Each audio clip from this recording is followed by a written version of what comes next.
Media के सभी साथियों, आप सभी का हार्दिक अभिनंदन है, स्वागत है। आप सभी को राम राम, जय जोहार। आज कैबिनेट की बैठक मुख्यमंत्री विष्णुदेव साय जी की अध्यक्षता में संपन्न हुई और कई महत्वपूर्ण आज के बैठक में लिए गए। बैठक में सबसे महत्वपूर्ण और अहम फैसला एक बार फिर किसान हितैषी सरकार ने किसानों के हित में निर्णय किया है कि अब कृषक उन्नति योजना के प्रचलित निर्देशों को संशोधन करते हुए इसके दायरे को और विस्तृत कर दिया गया है। अब इस योजना का लाभ खरीफ 2025 में धान उत्पादक किसानों के साथ साथ पंजीकृत धान फसल के स्थान पर अब दलहन, तिलहन, मक्का आदि की फसल लगाने वाले किसानों को भी मिलेगा। खरीफ 2024 में पंजीकृत कृषक जिन्होंने धान की फसल लगाई थी और समर्थन मूल्य पर धान बेचा था, उनके द्वारा खरीफ 2025 में धान फसल के स्थान पर दलहन, तिलहन, मक्का आदि फसल की खेती की जाती है, तो उन्हें भी अब कृषक उन्नति योजना के तहत आदान राशि प्रदान की जाएगी। ये बड़ा निर्णय किसानों के हित में सरकार ने किया है।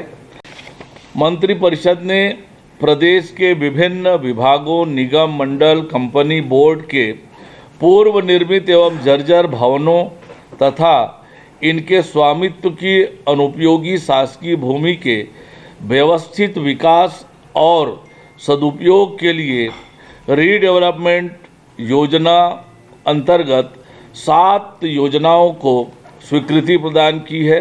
इसमें Shanti Nagar Raipur, BTI Shankar Nagar Raipur, Kailash Nagar Rajnandgaon, Chandni Chowk phase 2 Jagdalpur, civil line Kanker, club Para Mahasamund, Katghora Korba शामिल है।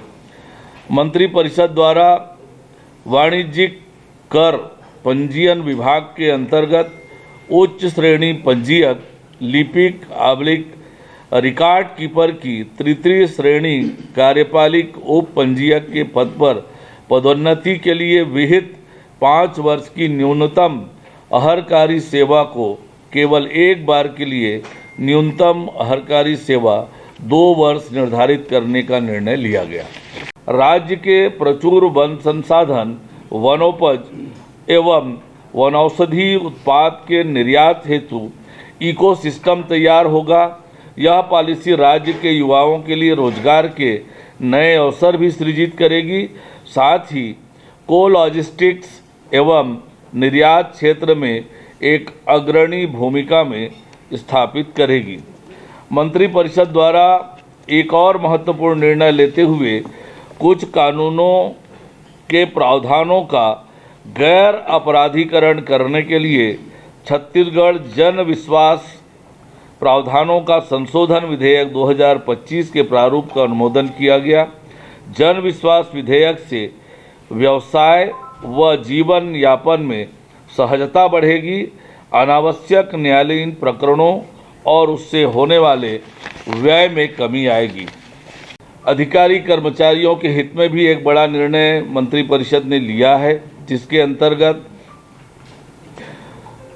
भविष्य में सेवानिवृत्ति के समय पेंशन भुगतान संबंधी दायित्वों के बेहतर वित्तीय प्रबंधन हेतु छत्तीसगढ़ पेंशन फंड के गठन तथा इसके प्रबंधन और विनियमन संबंधी विधेयक 2025 के प्रारूप का अनुमोदन किया गया। मंत्रिपरिषद द्वारा राज्य के दीर्घकालिक आर्थिक विकास और राजकोषीय स्थिरता सुनिश्चित करने के लिए Chhattisgarh growth and stability fund के गठन तथा इसके प्रबंधन और विनियमन संबंधी विधेयक 2025 के प्रारूप का अनुमोदन किया गया। इससे राज्य के राजस्व में असामान्य वृद्धि या कमी का समुचित प्रबंधन एवं आर्थिक मंदी के समय वित्तीय सुरक्षा प्राप्त होगी। मंत्रिपरिषद द्वारा राज्य के लॉजिस्टिक्स सेक्टर के समग्र विकास के लिए छत्तीसगढ़ राज्य लॉजिस्टिक पॉलिसी 2025 के प्रारूप का अनुमोदन किया गया। इस पॉलिसी से छत्तीसगढ़ राज्य लॉजिस्टिक हब के रूप में विकसित होगा तथा निर्यात अधोसंरचना को मजबूती मिलेगी।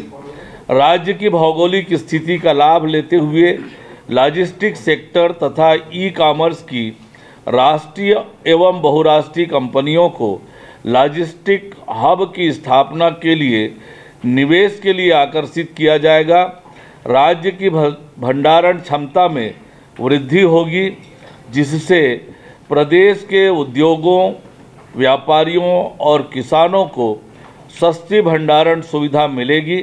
प्रदेश में लॉजिस्टिक में लगने वाले लागत कम होने से व्यापार, निवेश और आर्थिक विकास को बढ़ावा मिलेगा। इस नीति के माध्यम से dry port, inland container depot की स्थापना को प्रोत्साहन करने से सूक्ष्म, लघु एवं मध्यम उद्योगों तथा स्थानीय उत्पादकों को निर्यात बाजारों तक पहुंचने का अवसर मिलेगा।